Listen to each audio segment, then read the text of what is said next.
Ubuntu is an African concept, not a Zulu concept, not a Swati concept, not a Xhosa concept. It's an African concept because amongst our Africans we find those who are saying Bunvu. You find those who are saying Ubuntu. You find those who are saying Utu. You find those who are saying Vunu, or Vanu, Utu, Bato. So we have that concept, all of us, in Africa, and according to studies and all that. So now Ubuntu is what we are. We have a saying that umuntu ngebantu, umuntu ngabantu. I am because of you. I am because of us. So it's a concept of not of individuality. It's concept of I am because we are, because you are. That is a ubuntu. Then they tell you that cela ukuthi ube nebuntu, it's at least man have that humanity, because now humans and human muntu, a humanity ubuntu derived from ntu. That is what we called this patriarch ntu. In African cosmologies, they have got ntu. So baba sisicela ukuthi ube nobuntu, like go back embo, have that humanity, because there is a belief that we are coming from Ntu. Ntu is our greatest ancestor. That is Ntu. Ngako say ba. Ba is a prefix. Then Ntu is a suffix. Ba, Ntu. Ntu is who we are. So we have got a prefix ba and we've got a suffix Ntu.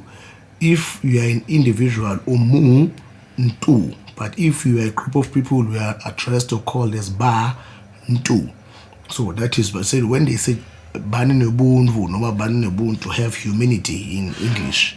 As per your request, that I should try to by all means to put this talks in English. So second question was Kuphahla.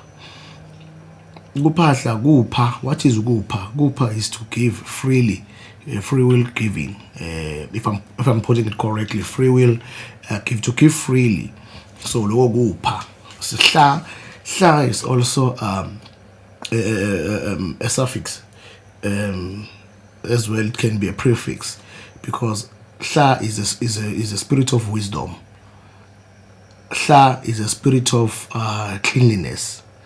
So sha is a spirit of healing. So we have that. So it varies that how you want to put it. Like uhla ganipile, inhla ganipho, inhla ndi. You see, on that one it was the spirit of wisdom. Hla. I want. But in hluteka we have got that, but then now it's hlu. So see hla. It has to do with herbal and all that. We all eat from a tree of which you call sihlahla. Some they call it umuti.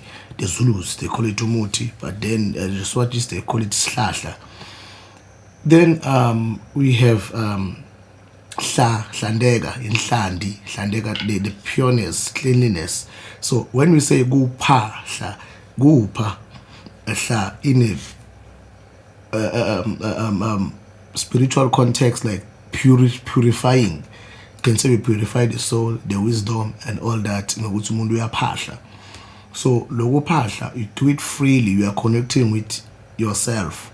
You are connecting with your ancestors who are buried in you, because you have got their DNA. It's like me talking alone. When I'm talking alone, having what we call affirmations.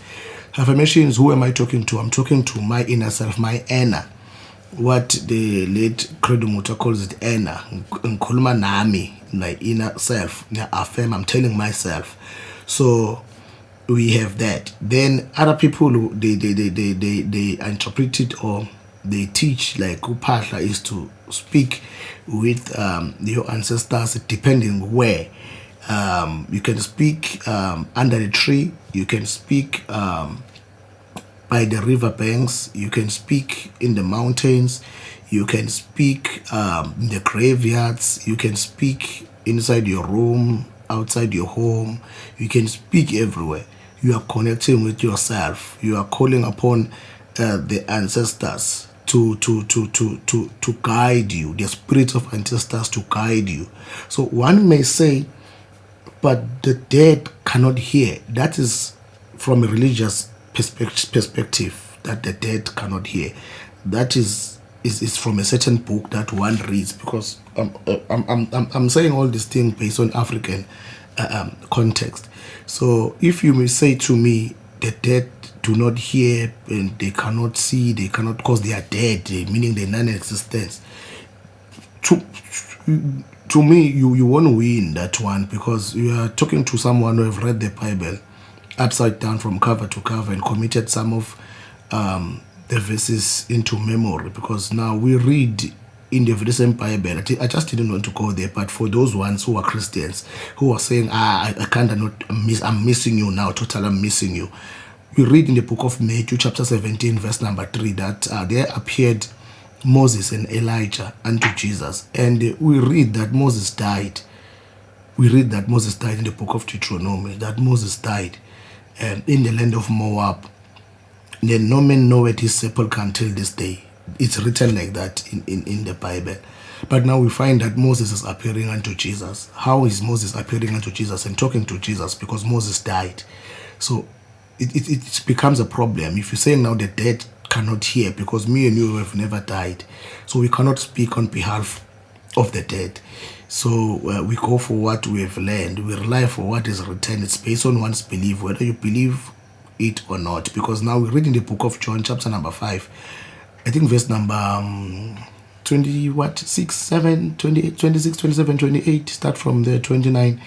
We find that Jesus is saying there in the book, suppose that he have said that the Son of Man will come and with the host of heaven or with angels, and the trumpet will be blown, and he will call upon those who are in their graves, and they will hear his voice, and all of them they will resurrect. Those ones who are righteous and those ones who are wicked, they will both rise.